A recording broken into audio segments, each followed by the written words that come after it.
Okay, so my focus in the first part was just to talk about diversity and just kind of give you guys a background of India and how it connects with the US. So now I want to talk about what is culture and how do Indian business practices work within the Indian culture. And the reason why I bring this up is because a lot of times, I think most of us engineers, at least in Redmond, are interacting with the India team pretty much and very often doing projects with them and everything. So these are some of the observations that I have found while working with TIRC. I have never worked in India, so my experience is kind of from the outside looking in. The Indian connection that I make is that I've lived 20 years of my life over there, so I somewhat understand the local culture at least. So what is culture? Culture is just a reaction to nature that we've gained over time from ancestors to ancestors, it's been passed on. For example, over here you meet someone, you shake hands. In India you might say namaste or something like that. So that's culture. It's been passed on living in societies over time. I saw a talk and I have a resource slide at the end of it, which mentions all the resources I used for my presentation. There's a talk on TED, and it's on culture, and he defines culture in a very cool way, giving some examples, and he says, my world is better than your world. And that's how he defines culture. And every time we look at different cultures, we always think of that. We might not say it, but there's always this internal feeling that my world is better than your world. So, and this is not only between India, US, or countries, this could be within teams. So, I'll give you an example. I work in 16 now, I've worked in 6, and you have the building 6 engineering team, you have the building 16 engineering team. There are a lot of, some people say, I like this process, they would say this process is, again, my world is better than your world. Some people like the ECM process, some people don't like the ECM process, and going from department to department, so you see the engineering culture that we have at Genie, and then you have the marketing culture, which a lot of the engineers don't understand. What do people in marketing do? So that's the inter-department cultural differences that I'm talking about. So my world is always better than your world goes from department to teams to countries to everything, Okay, so now I want to focus more on how to interact with Indian business culture, or this is again my external way of looking in. So first, I think the first most important thing is to connect with the first communication. The initial communication is very critical, I think. And that could be from just, before starting a call, let's say in a conference call, first time, you get some background, get some professional background, see how they've been working, what all have they been working on, get that initial connection, let them know about yourself. So spend 5–10 minutes just introducing, introductions, and I think that is really important, at least in the Indian culture, I would say. So share some of the initial things, and then start getting into the project requirements, right? I mean, eventually we want to work and get stuff done too. So you start talking about a project, you give it in a very layman way initially. So the first time you start describing a project, do it in the simplistic form. People, we don't have genies in India, so we don't know what a genie looks like. We don't know what AWP does. So it's different for you to say, oh, this hydraulic bracket needs to go there, but we don't know what that would be on AWP. So do a very, very simplistic overview of what a project is talking about, and then start going into details. And there will be a lot of questions. I ask a lot of questions. I think it's Indian nature to ask a lot of questions. So answer all the questions, be a little patient in the few conversations that you have, and then grow as the relationship grows, really then start getting into the details of it.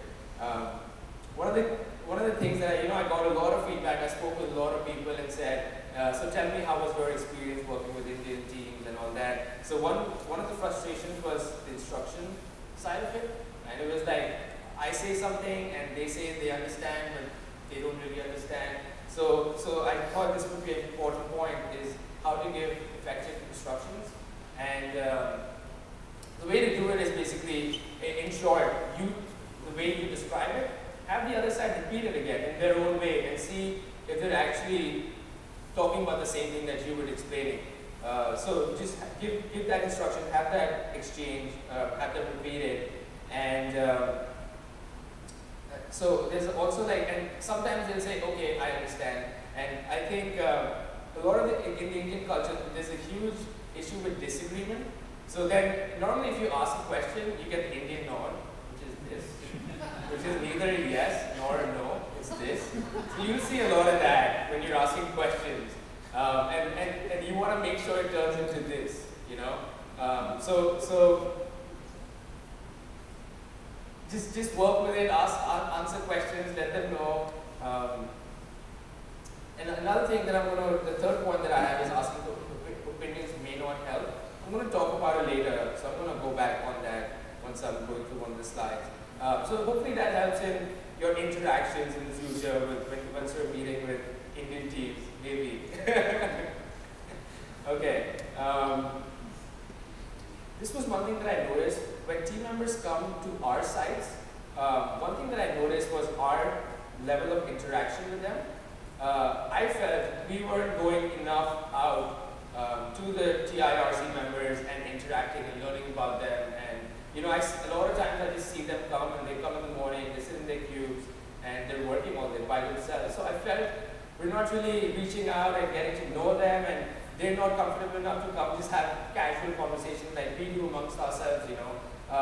Something that we can, you know, kind of look into and kind of work on. I know sometimes I'll just go for lunch and just kind of hang out and talk about things outside work. So something that I thought worth mentioning.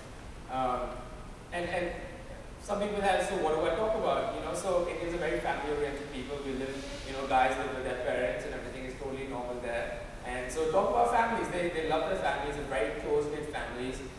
Also, you can talk about rock music. I mean, the American culture is global, right? So you have rock music, you have all the TV shows, you have all the movies, all the sports, we follow everything, you know. So talk about just the non-work stuff. Let them feel comfortable also once they're here. Because some of the people have never been to the US, some of the people have never been outside that state in India. So coming to this culture is a big, big step. Okay, talking about a little bit of the organization structure. Again, we don't appreciate what we have here, so I'm going to talk about it a little more. So here is such a cool concept that you can go up to your manager and say, no, I disagree with this thing. You know, we take it for granted, but it's not really applicable everywhere. So you can go up to your manager and, you know, I've had discussions with my manager and he's very open about just sharing my mind, you know, and I really appreciate that. And so, you know, over here, there is that TEDx value of servant leadership that we really practice, I think, within the company. Whereas in India, at least for what I've been told, is it's still very hierarchical. So you don't go talk up with your boss, at least not too often, you know. It's pretty top down. So you get the instructions, you execute, and that's how you do it. So just wanted to kind of give you the boss versus the big boss factor about the structure over there.